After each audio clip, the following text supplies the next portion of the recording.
ہندو کا کمنٹس آیا کہ ہم اس لیے مسلمان نہیں ہوتے کہ فضول کی ٹینشنیں بہت ہیں اسلام میں. بات آ رہی ہے سمجھ میں؟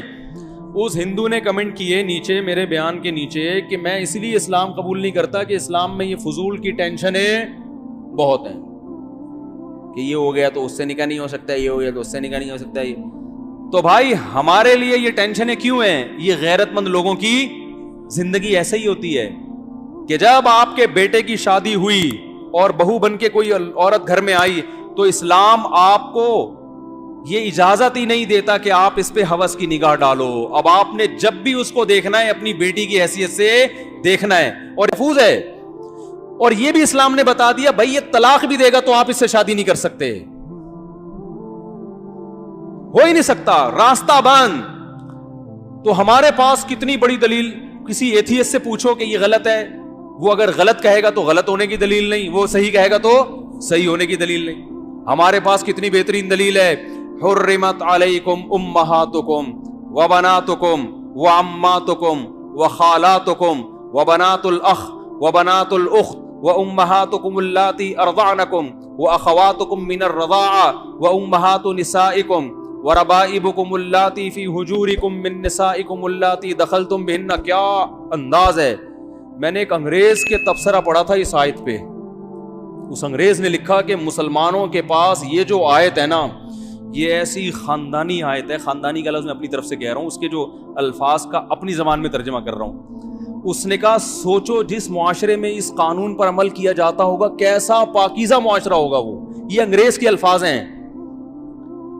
اور جس معاشرے کے پاس یہ قانون نہیں ہے, وہ بزبان حال یہ کہنا چاہ رہا تھا, تو اس معاشرے کی درندگی کا کیا عالم ہوگا, وہ کیسے فیصلہ کرے گی. الفاظ کیا ہیں قرآن کے, آپ اٹھا کے دیکھیں چوتھے پارے کا اینڈ, تم پر حرام کر دی گئی ہیں ہمیشہ کے لیے تمہاری مائیں. کبھی بھی انسان اپنی ماں سے اس قسم کا ریلیشن نہیں کر, ہمیشہ کے لیے حرام. وبناتک, اور ماں میں نانی دادی خود بخود آتی ہیں, وہ بھی ام میں ہی آتی ہیں. وبناتکم, تم پر حرام کر دی گئی ہیں ہمیشہ کے لیے تمہاری بیٹیاں, اور اس میں پوتیاں اور نواسیاں بھی اسی بیٹیوں میں ہی آتی ہیں. حرمت علیکم امہاتکم وبناتکم واخواتکم, تم پر ہمیشہ کے لیے حرام کر دی گئی ہیں تمہاری بہنیں, چاہے ماں شریک ہوں یا باپ شریک ہوں, سب اس میں آ گئی. واخواتکم وعماتکم, تمہارے باپ کی بہنیں تم پر ہمیشہ کے لیے, بولو بھائی, پھپھی جسے کہتے ہیں, مقدس رشتہ ہے. جب اپنے باپ کی بہن پہ نگاہ ڈالو گے ماؤں والی نگاہ ڈال سکتے ہو, کوئی اور نگاہ ڈالنے کی اجازت, بولو بھائی, نہیں. یہ ہے ہی نہیں, یہ نکاح کا محل ہی نہیں ہے. وَعَمَّاتُكُمْ وَخَالَاتُكُمْ, تم پر حرام کر دی گئی ہیں تمہاری ماؤں کی بہنیں, جس کو خالہ کہا جاتا ہے. نہیں آ رہی بات, چاہے وہ تم سے عمر میں چھوٹی کیوں نہ ہو, لیکن چونکہ تمہاری ماں کی بہن ہے تو لیول اس کا وہی ہے نا, تو جب اس پہ نگاہ ڈلے گی ماں والی نگاہ ڈلے گی. وَأَخَوَاتُكُمْ وَخَالَاتُكُمْ وَبَنَاتُ الْأَخْ, تمہارے بھائی کی بیٹیاں تم پر حرام ہیں, کیونکہ تمہارے بھائی کی جو بیٹی ہے وہ تمہاری بیٹیوں کی طرح ہے, کبھی بھی اس سے نکاح نہیں ہو سکتا. وَبَنَاتُ الْأُخْتِ, تمہاری بہن کی بیٹیاں جو تمہیں ماموں کہتی ہیں, تمہارے بھائی کی بیٹیاں تمہیں چاچو کہتی ہیں. یہ کیسا رشتہ ہے کہ ایک طرف چاچو بھی کہہ رہی ہیں, انکل بھی بنا رہی ہیں. انکل کا اصل میں تو چچا سے نکلا ہے, وہ انگریزوں نے پھر اس کا مفہوم اتنا وسیع کر دیا کہ پوری دنیا کو انکل بنا دیا انہوں نے. جب وہ تمہیں چچا کہہ رہی ہے, تمہیں احترام دے رہی ہے, عزت دے رہی ہے, تو اب اس سے یہ ریلیشن قائم نہیں ہو سکتا, نہ حلال نہ حرام. حرام تو ویسے ہی حرام ہے, حلال بھی نہیں ہو سکتا. وَبَنَاتُ الْأُخْتِ وَأُمَّهَاتُكُمُ اللَّاتِي أَرْضَعْنَكُمْ, کیا انداز ہے قرآن کا. وہ مائیں جنہوں نے بچپن میں گود میں لے کے تمہیں دودھ پلا دیا, ان سے بھی ایک تقدس کا رشتہ قائم ہو جاتا. پہلے تو بہت ہوتا تھا, اب کم ہوتا ہے.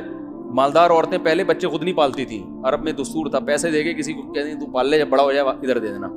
میں اس لیے جو ڈیفینس کلفٹن کی عورتیں ہیں نا, ان سے کہتا ہوں کہ آپ سے اگر بچے نہیں پل رہے ہیں نا تو پیدائش کو روکو مت, پیدا کر کے دائیوں کو پکڑا دیا کرو, یہ پھر بھی بہتر ہے. اور یہ ثابت ہے اسلاف سے. خود ہمارے نبی صلی اللہ علیہ وسلم کی والدہ محترمہ نے نبی کی ولادت کے بعد مائی حلیمہ کے حوالے کیا نا, حوالے کر دیا, تو مائی حلیمہ بھی آپ صلی اللہ علیہ وسلم کی کیا بن گئی, ماں بن گئی, کہ انہوں نے دودھ پلایا نبی صلی اللہ علیہ وسلم کو. تو جو عورت آپ کو بچپن میں دودھ پلائے, ایک تقدس کا رشتہ بولو بھائی قائم ہو گیا. اب اس سے نکاح کا سوچنا یہ غلط ہے, ماں بیٹی کا رشتہ بن گیا. اور اللہ نے کیا فرمایا, وَأُمَّهَاتُ نِسَائِكُمْ, تمہاری بیوی کی جو ماں ہے وہ بھی تمہاری کیا ہے, مدر ان لا ہے نا.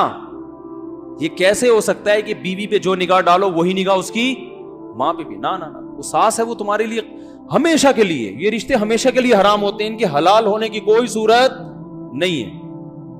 وَرَبَائِبُكُمُ اللَّاتِي فِي حُجُورِكُم مِّن نِّسَائِكُمُ اللَّاتِي دَخَلْتُم بِهِنَّ, جس عورت سے تم نے نکاح کیا اور رخصتی بھی ہو گئی, اس عورت کی بیٹی بھی تم پہ ہمیشہ کے لیے حرام, کیونکہ تم اس کے سوتیلے باپ بن گئے. فادر ان, یہ بھی ایک طرح کا فادر ان لا ہے, اسٹیپ فادر ہے, اور یہ اسٹیپ ڈاٹر ہے.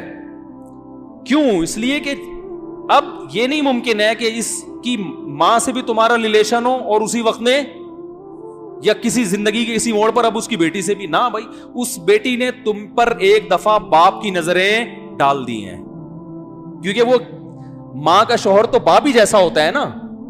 وہ ایک دفعہ تمہیں اس طور پر ایکسپٹ کر چکی ہے کہ میری والدہ کا کیا ہے, ہسبینڈ ہے. تو اب یہ رشتہ ایسا ہے کہ اب قیامت تک اس سے نکاح نہیں ہو سکتا. وَحَلَائِلُ أَبْنَائِكُمُ الَّذِينَ مِنْ أَصْلَابِكُمْ, تمہارے جو بیٹے ہیں ان کی بیویاں بھی تم پر کیا ہیں, جسے بہو کہا جاتا ہے.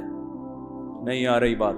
کیونکہ بیٹا جب اس کو لے کر آتا ہے تو تم بیٹے کی واسطے سے اس پر بیٹیوں کی نگاہ ڈالتے ہو, اور ڈالنا بھی چاہیے, اور وہ تمہیں کیا ایز اے فادر کر لیتی ہے. تو بس یہ ہمیشہ کے لیے اب کیا ہو گیا, بولتے کیوں نہیں بھائی؟ اور قرآن نے یہ بھی کہا وَأَن تَجْمَعُوا بَيْنَ الْأُخْتَيْنِ, اور دو بہنوں کو نکاح میں جمع کرنا بھی کیا ہے, کیونکہ ایک عورت سے جب تمہارا کوئی ریلیشن ہے, اس کی موجودگی میں اس کی سگی بہن سے بھی یہ ریلیشن ہو, اس کو بھی اسلام غیرت کے خلاف سمجھتا. ہاں, اس سے علیحدگی کے بعد نکاح ہو سکتا ہے, اور حدیث کے مطابق خالہ بھانجی سے بھی ایک ٹائم پہ نکاح نہیں ہو سکتا, پھوپھی بھتیجی سے بھی ایک ٹائم پہ نکاح نہیں ہو سکتا. آگے اللہ نے فرمایا وَأُحِلَّ لَكُم مَّا وَرَاءَ ذَلِكُمْ, اس کے علاوہ جتنے رشتے ہیں تمہارے لیے کیا ہیں, حلال. یہ اللہ نے تسلی دے دی. تسلی اس طرح دے دی کہ اللہ اتنے سارے تو نے خواتین کی لسٹ پیش کر دی جن سے نکاح ناجائز ہے, تو ہم تو ساری زندگی نکاح ہی نہیں کر سکیں گے. تو اللہ نے بتایا اس کے علاوہ بہت ہیں, ٹھیک ہے نا, ہول سیل کے حساب سے ہیں, ٹینشن لینے کی ضرورت نہیں ہے. اور خاص طور پر اگر تم مولانا طارق مسعود صاحب کا بیان سنتے ہو, پھر تو اس معاملے میں بالکل ٹینشن چھوڑ دو. وہ ہمارے بھانجوں نے کہا تھا نا, ابھی جمعے کو میں نے بیان میں بتایا تھا, 17-18 سال کے ہیں, مجھے کہنے لگے ابے ہمارے لیے کیا پرابلم ہے. وہ گھر میں جا کے ذکر کر رہے ہیں کہ ابھی ہماری آمدن تو کچھ ہے نہیں, تو کچی آبادی میں 2000 روپے کرائے پر کمرہ مل جاتا ہے, کسی بیوہ سے کر لیتے ہیں. تو گھر میں جب ان کی والدہ نے یہ باتیں سنی تو پریشان ہوئی, یار یہ میرے بچے کس قسم کی باتیں کر رہے ہیں. تو ان کے ابا نے کہا کہ جب مفتی طارق مسعود کے بیان میں بیٹھیں گے یہ تو ہوگا, یہ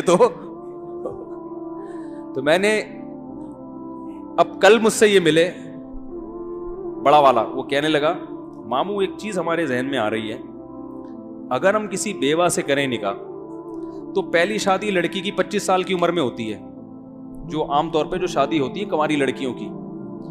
شوہر بہت زیادہ ٹائم جلدی مر گیا تو 10-20 سال میں جا کے مرے گا, تو کوئی 35-45 سال ہی کی ہمیں ملے گی. تو مطلب پریشان ہو رہے تھے یار یہ کیسے کریں, ہم اتنی قربانی بھی دیں اور 2000 کا گھر بھی لیں اور پھر کچی آبادی میں بھی جائیں اور وہاں بھی رہیں, اور یہ کیسے.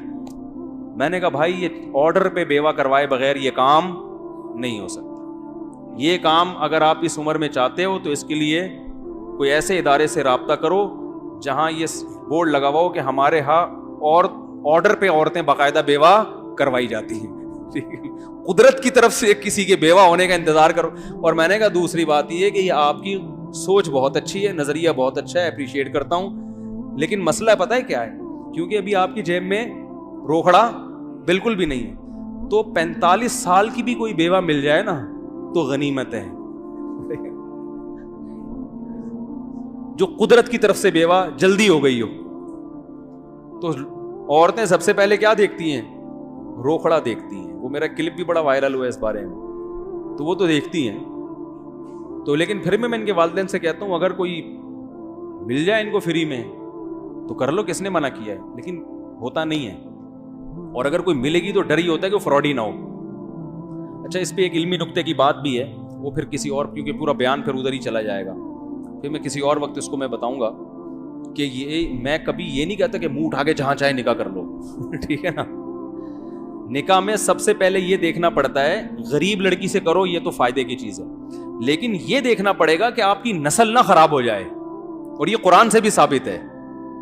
میں غریب لڑکیوں سے نکاح کا مشورہ بھی دیتا ہوں، بیواؤں سے بھی دیتا ہوں، طلاق یافتاؤں سے بھی دیتا ہوں، لیکن چند چیزوں پہ کمپرومائز نہیں کرنا۔ اگر کوئی ایسا خاندان ہے جن میں تمیز ادب ہے ہی نہیں، چور اچکے ہیں وہاں کے لوگ، عورتیں، پھر شادی آپ کو پھر نہیں کریں، کیونکہ بچے ماں کو فالو کرتے ہیں، آج کل باپ کو کوئی نہیں لفٹ کراتا۔ آپ کے بچے اس ڈیزائن کے پیدا ہوں گے کہ آپ بولو گے یار یہ کیا عذاب میں ڈال دیا ماموں نے ٹھیک ہے نا، تو اس پہ کمپرومائز نہیں کرنا ہے۔ پھر یہ قرآن سے کہاں ثابت ہے، یہ میں کسی اور وقت بتاؤں گا۔ ہاں، کسی کو خدا نہ خواستہ زنا کا خوف ہو، یہ خطرہ ہے کہ اگر نکاح نہیں کیا تو میں زنا میں پڑ جاؤں گا، پھر وہ جیسے تیسے جہاں بھی موقع ملتا ہے نکاح کر لے، کیونکہ زنا سے بچائے اپنے آپ۔ لیکن نارملی غریب لڑکیوں سے تو کریں، بیوہ سے بھی کریں، اپنی سی عمر میں زیادہ ہے تو بھی کریں۔ ہمارے نبی نے پہلا نکاح 25 سال کی عمر میں کیا، 40 سالہ بیوہ سے، لیکن خاندان اچھا تھا۔